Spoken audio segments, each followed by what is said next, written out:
Hey, so in this video, I wanted to talk a little bit about teaching children about sharing. I've got a toddler, he's a year and a half, and then I've also been working with children and youth for over 20 years, and I find it really interesting that more recently I've seen this really strong trend of parents and caregivers teaching their children that sharing is about being nice. Their kid has 5 cars, another kid walks up and wants one of the cars. The child is told that they have to give one of the cars over to this other kid because sharing is nice.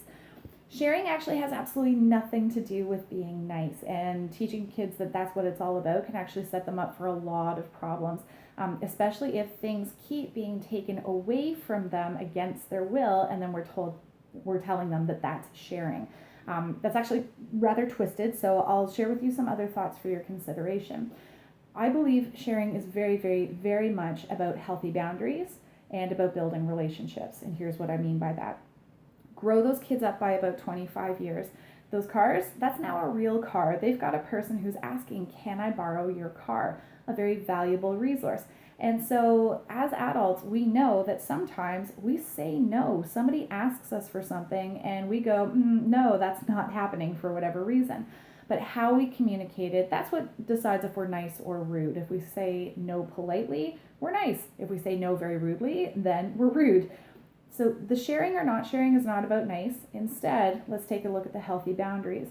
Individuals who don't know how to say no often end up experiencing high levels of anxiety. They have higher increased levels of depression. There's just all sorts of bad things that can happen when we feel like we can't say no, we can't turn people down. And so letting our child know that it's okay to say no, you may not have that, is a very healthy thing. It sets them up as a very young child for the healthy, strong skills that they'll need later on in life. So we can teach them it's okay to say no. Your no is important. That's building healthy boundaries. And then the relationship side of things is that if we let our kids know you have the ability to say yes or no to whether you share, but if you choose to say no, it's a missed opportunity to get to know the person better. That helps them to make good decisions about, well, maybe this is somebody they want to get to know better, so sharing would be helpful. Or they can also make the choice that no, they do not want to spend time with this person. No, they do not want to get to know this person better. And that's okay. Your kid does not have to make friends with everybody. Think about yourself as an adult. Grow that kid up by about 25 years. You do not have to be friends with every person that you meet. In fact, sometimes your gut says, this is somebody I should stay far away from, or this is somebody I don't want to let into my life, on a deeper level. So helping children to know that it's okay to choose who they share with. It's okay to choose who they build relationships with. Great, and sharing is part of building those skill sets. Oh my goodness, now look at your kid with 5 cars in front of them and one kid wants one of those cars. We can approach the situation entirely differently. So I'll give you some thoughts. I'll just share what we're teaching our little guy. If my kid wants to take something that somebody else is using, we're trying to teach him that, first of all, he doesn't just grab it, he must ask if it looks like somebody else is using it. He then needs to wait for their response because he needs to know that they can say yes or they can say no. If they say yes, we're trying to teach him to say thank you. It was very kind of them to share, so that was wonderful. But it's polite to say thank you that they shared. And if they say no, however they say it, he needs to respect that. And as he gets older, we'll teach him about how to respond to people when they're polite or respond to people when they're rude. But right now, the main focus is respecting their no, that their no is important, that it matters.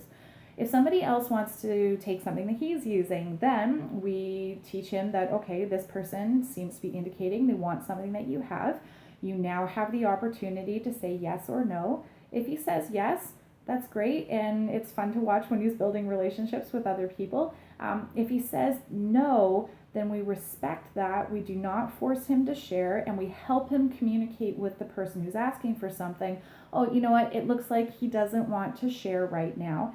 And that's okay. We do not take things from him, and we don't force him to hand things over. The only times that we say, he doesn't really have a choice, he needs to give it over, is if the item does not belong to him. So somebody gives him something, he's playing with it, they would like it back, then yes, now that they have asked for it back, you need to give it to them. But that's not sharing, that's returning something that somebody shared to you, or shared with you. So in the end, We're trying to help him learn healthy boundaries and that both his yes and his no are important. And we're trying to teach him about relationship building, that sharing is an opportunity to build relationships, but he doesn't have to build relationships with everyone. And if he needs his personal space, if he has a gut sense of no, he doesn't want to spend time with that person, that is okay. And so the very last thing that I'll share, just in case you've ever wondered, wow, is that kid really selfish? I find this is one other thing that's popped up on my radar. When a kid has 50 toys spread out in front of them, a kid asks to borrow one and the kid says no. There's almost a sense of judgment, like, wow, that kid's so selfish. They have 50 toys. They can share at least one. The last thing I'll share with you is a little bit of insight into a kid's view of the world. Kids can be so wonderfully creative.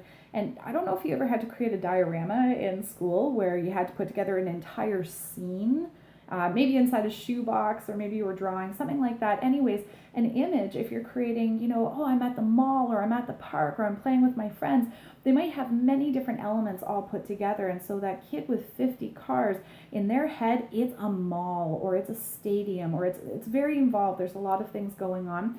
There are no extra pieces in that picture at all. If somebody were to take a car away, in that kid's head, that's actually a critical part of the story that's playing out in their imaginative play. And so, no, it wasn't, just an extra thing they had lying around. And it can be very upsetting when one of those things is taken away. So just when you're looking at your kid playing, you can just sort of ask yourself, how did they see this? To them, is it a critical piece? And it can give you a little bit more insight into why it can be so upsetting for a child when a toy is taken away, whether they had one toy, 5 toys, or 500 in front of them. And so I really hope that that's helpful for you. If you have any questions or you want to talk more about this concept of teaching children about sharing, please leave your questions or comments in the comment box, and I'll be happy to keep the discussion going. I hope you have a great day. All the best.